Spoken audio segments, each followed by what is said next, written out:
Aku dengar suara air menyala, Pak Reza sedang mandi. Aku tak berniat apa-apa, hanya lewat. Tapi langkahku terhenti ketika suara air itu diiringi suara lain, suara desahan pelan. Laki-laki.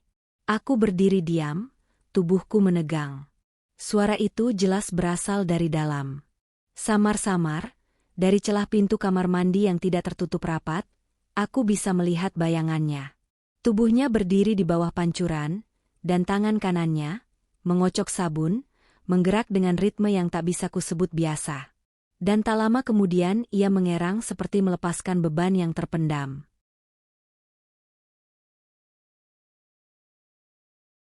Namaku Sari. Usia 22 tahun. Aku berasal dari desa kecil di lereng gunung, di mana embun pagi masih dingin dan suara ayam jadi penanda waktu. Hidup sederhana, tapi keras. Itulah kenapa aku memutuskan merantau ke kota besar, bekerja sebagai pembantu rumah tangga di keluarga Pak Reza. Rumah itu besar, seperti rumah-rumah di sinetron. Ada kolam renang, taman bunga, dan kamar mandi yang dindingnya sebagian dari kaca buram. Disinilah semuanya bermula.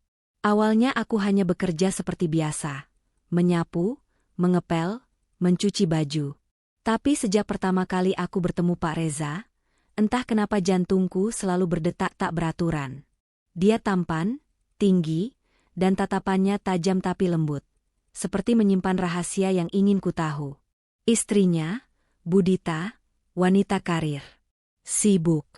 Hampir tiap hari keluar kota. Jadi seringnya hanya aku dan Pak Reza di rumah. Aku tahu ini dosa, tapi tiap kali aku mandi, aku merasakan ada yang memperhatikan. Awalnya kukira hanya perasaanku. Tapi suatu pagi, saat aku sedang menyiram tubuhku dengan air hangat dan sabun mengalir lembut di kulit, aku menoleh ke kaca buram itu. Samar-samar, ada bayangan. Diam. Tapi jelas. Itu dia. Aku membiarkannya. Entah kenapa, ada getaran aneh di tubuhku. Bukan takut, tapi deg-degan. Dan anehnya, malam itu aku tidak bisa tidur. Bayangan wajahnya selalu hadir, seperti menari-nari di pikiranku. Keesokan paginya, saat aku sedang menyajikan teh di ruang tamu, dia memanggilku pelan. Sari, terima kasih ya, udah kerja bagus. Aku hanya mengangguk, tapi matanya menatap dalam. Seakan dia tahu, aku juga tahu, apa yang terjadi pagi itu di balik kaca buram kamar mandi. Wajahku memerah. Pipiku panas. Tapi aku tetap diam. Tapi dalam hati, aku bertanya, apakah ini hanya awal dari sesuatu yang lebih berani? Sejak pagi itu, aku dan Pak Reza seperti menyimpan rahasia bersama. Kami tak pernah membicarakannya, tapi dari caranya menatapku, dari senyumnya yang selalu lebih lama dari biasa, aku tahu, dia juga merasakannya. Hari-hari terasa berbeda. Ada ketegangan halus di antara kami, seperti benang tipis yang menjerat perasaan tapi tak berani putus. Suatu sore, Budita pergi keluar kota lagi. Aku sedang menyetrika baju di ruang tengah saat Pak Reza lewat. Ia mengenakan kaos putih tipis dan celana pendek. Rambutnya sedikit basah, baru habis mandi, dan aroma parfumnya samar terbawa angin. Membuatku gugup. Sari, kamu udah makan belum? Tanyanya sambil berdiri di dekatku. Aku menggeleng pelan. Belum, Pak. Dia tersenyum. Temenin saya makan, ya? Itu bukan perintah. Bukan juga permintaan. Tapi aku menurutinya. Kami makan di meja makan yang luas itu, hanya berdua. Tangannya kadang menyentuh tanganku saat mengambil sendok atau garam, dan setiap kali itu terjadi, ada aliran hangat menjalar di tubuhku. Setelah makan, aku membersihkan meja. Saat sedang membungkuk, mengambil sendok yang jatuh ke lantai, tangannya menyentuh pinggangku. Lembut, pelan. Mungkin tak sengaja, atau pura-pura tak sengaja. Aku menoleh. Wajah kami hanya beberapa inci saja. Matanya menatapku, seperti ingin mengatakan banyak hal yang tak bisa diucapkan. Napasku tercekat. Maaf, katanya cepat, menarik diri. Tapi aku tahu, itu bukan semata-mata kesalahan. Malamnya, saat aku mandi lagi di kamar mandi yang sama, aku tak bisa menahan perasaan itu. Ada sensasi ingin dilihat. Ingin dipuja diam-diam. Aku tahu dia mungkin di balik kaca itu lagi. Dan aku tidak menutup tirai sepenuhnya. Bibirku menggigit pelan, tangan menyentuh sabun, membasahi bahu, dada, perut. Mandi jadi ritual yang berbeda sejak beberapa hari ini. Bukan sekadar membersihkan tubuh, tapi seolah memberi ruang untuk dilihat, dihayati. Lalu aku mendengar suara langkah cepat menjauh dari kaca. Seperti seseorang yang panik, karena tertangkap basah menikmati sesuatu yang tak seharusnya. Aku tersenyum kecil. Pak Reza, sampai kapan kita akan pura-pura? Pagi itu, udara masih lembab oleh sisa hujan semalam. Aku bangun lebih awal dari biasanya, mungkin karena mimpi aneh yang membuat tubuhku panas dingin. Dalam mimpi itu, Pak Reza memelukku dari belakang, membisikkan namaku, dan membuat dadaku berdebar keras hingga aku terjaga dengan napas tersengal. Aku mencoba menenangkan diri dengan menyapu halaman belakang. Tapi pikiranku masih melayang ke mimpi itu. Terlalu nyata. Terlalu hangat. Sekitar pukul 7 pagi, aku masuk ke dalam rumah untuk menaruh sapu. Saat lewat dekat kamar mandi utama, aku dengar suara air menyala. Pak Reza sedang mandi. Aku tak berniat apa-apa, hanya lewat. Tapi langkahku terhenti ketika suara air itu diiringi suara lain, suara desahan pelan. Laki-laki. Aku berdiri diam, tubuhku menegang. Suara itu jelas berasal dari dalam. Samar-samar, dari celah pintu kamar mandi yang tidak tertutup rapat, aku bisa melihat bayangannya. Tubuhnya berdiri di bawah pancuran, dan tangan kanannya, mengocok sabun, menggerak dengan ritme yang tak bisa kusebut biasa. Aku tercekat. Tapi yang membuatku benar-benar membeku adalah ketika aku mendengar bisikannya. Sari. Jelas. Terucap pelan. Penuh rasa. Tubuhku panas mendadak. Seperti darahku mengalir lebih cepat. Jadi, selama ini bukan hanya aku yang berhayal, tanganku gemetar. Aku melangkah mundur pelan. Tapi sayangnya, kakiku menyenggol pot kecil di dekat pintu. Bruk. Suaranya cukup keras. Siapa di situ? Suara Pak Reza terdengar panik dari dalam kamar mandi. Aku langsung berbalik dan lari kecil ke dapur. Jantungku berpacu sekeras genderang. Tak lama kemudian, Pak Reza muncul dari lorong kamar, hanya berbalut handuk. Rambutnya masih basah, wajahnya merah, entah karena mandi air panas atau karena ketahuan. Dia menatapku beberapa detik. Aku pura-pura sibuk dengan piring. Tapi kami sama-sama tahu apa yang baru saja terjadi. Sari, suaranya serak. Kamu ngintip ya? Aku menoleh cepat, gugup. Tidak, Pak, saya cuma lewat. Dia menghela napas. Matanya menatapku lama. Lalu dia berkata pelan, hampir seperti pengakuan yang lepas dari bibirnya sendiri. Maaf, tapi kamu terlalu sering muncul dalam pikiranku akhir-akhir ini. Aku tak menjawab. Mataku hanya tertunduk. Tapi dalam hati, degupan itu tak bisa aku kendalikan. Hari itu, aku bekerja seperti biasa. Tapi suasana tak lagi sama. Setiap kali kami berpapasan, ada bayangan samar tentang pagi itu, tentang tubuhnya, tentang bisikan namaku. Dan aku sadar. Kami sedang bermain dengan api. Sudah 2 hari sejak kejadian pagi itu.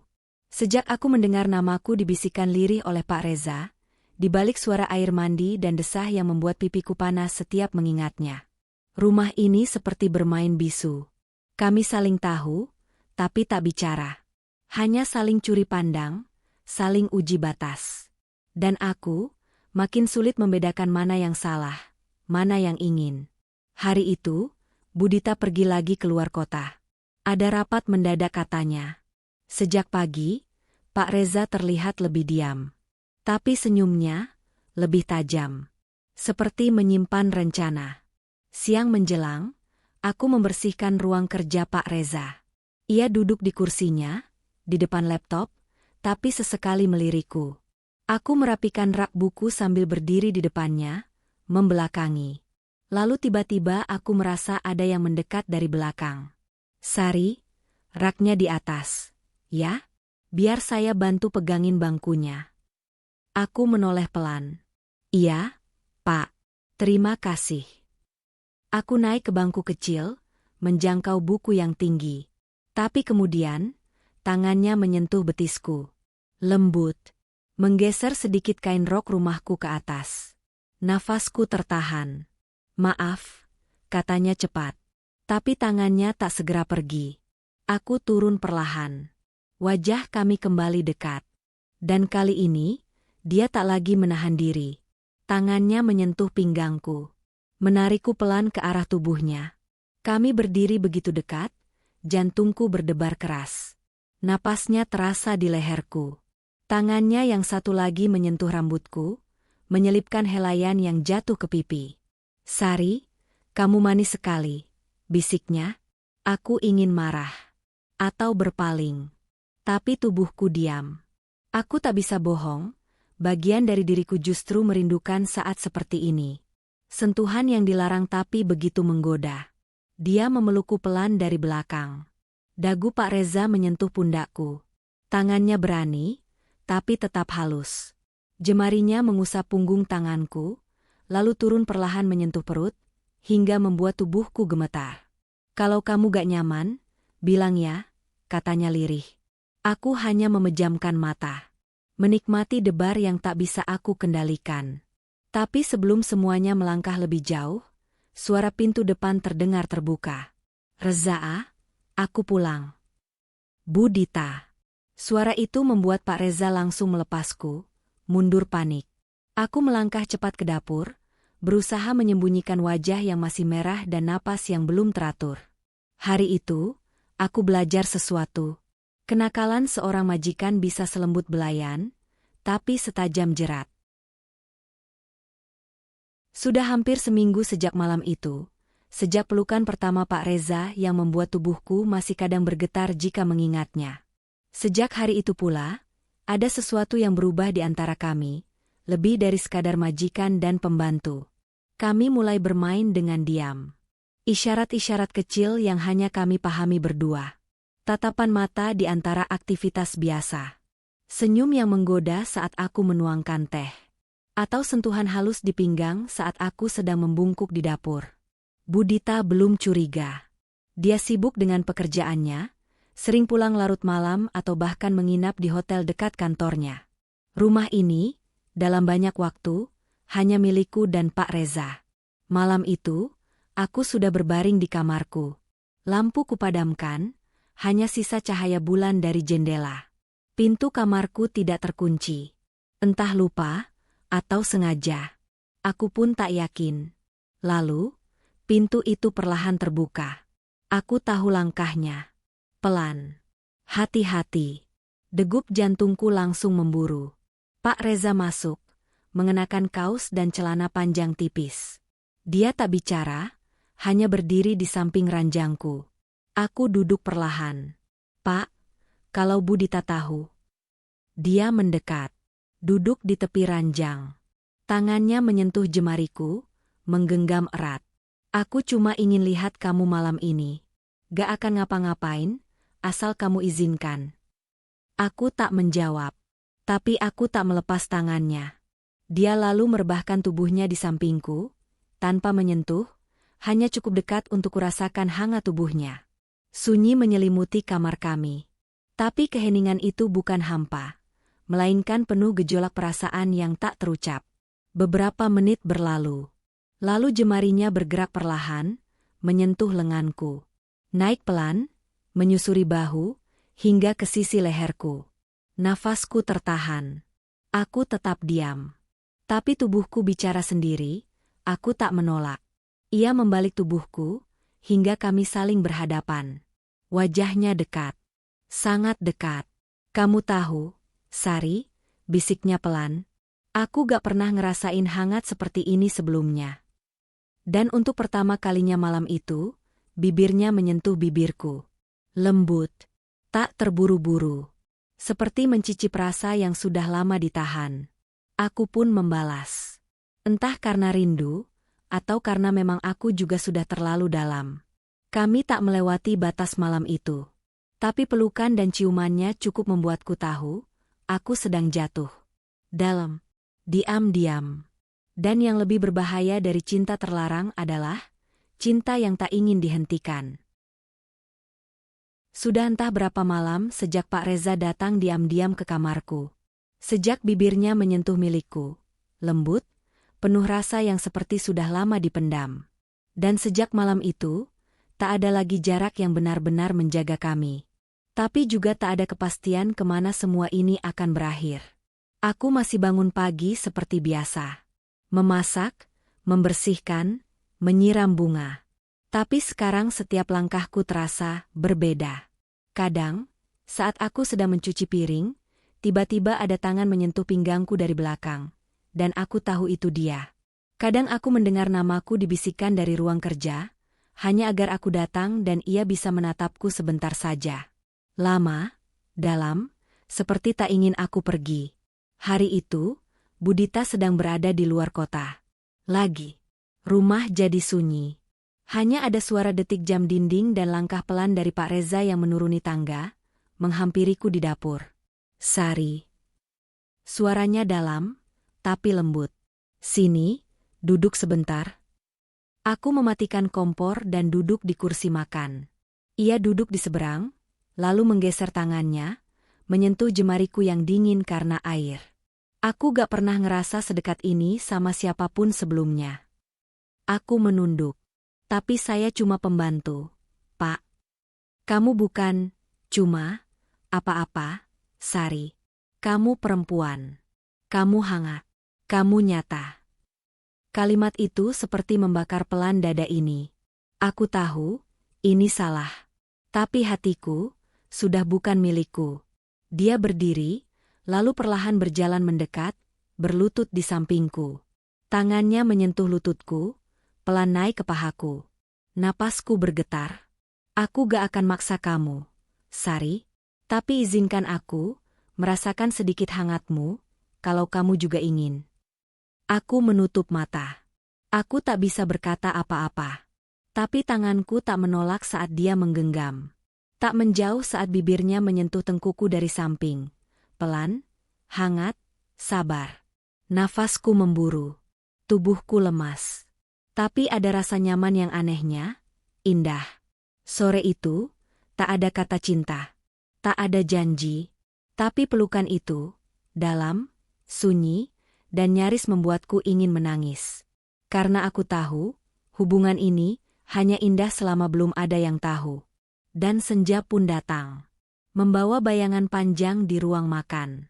Aku berdiri dari kursi, mengambil napas panjang, menatap Pak Reza. Pak, kita ini seperti nyala lilin di dalam lemari. Hangat, tapi kalau pintunya dibuka, habis sudah. Ia tersenyum tipis. Kalau memang harus padam, biar aku yang meniup. Bukan orang lain. Hari itu, aku sudah merasa ada yang tak biasa sejak pagi. Budita tak menyapa seperti biasanya. Wajahnya datar, bahkan saat aku menghidangkan sarapan, hanya berkata singkat, taruh saja di meja. Pak Reza pun terlihat gugup.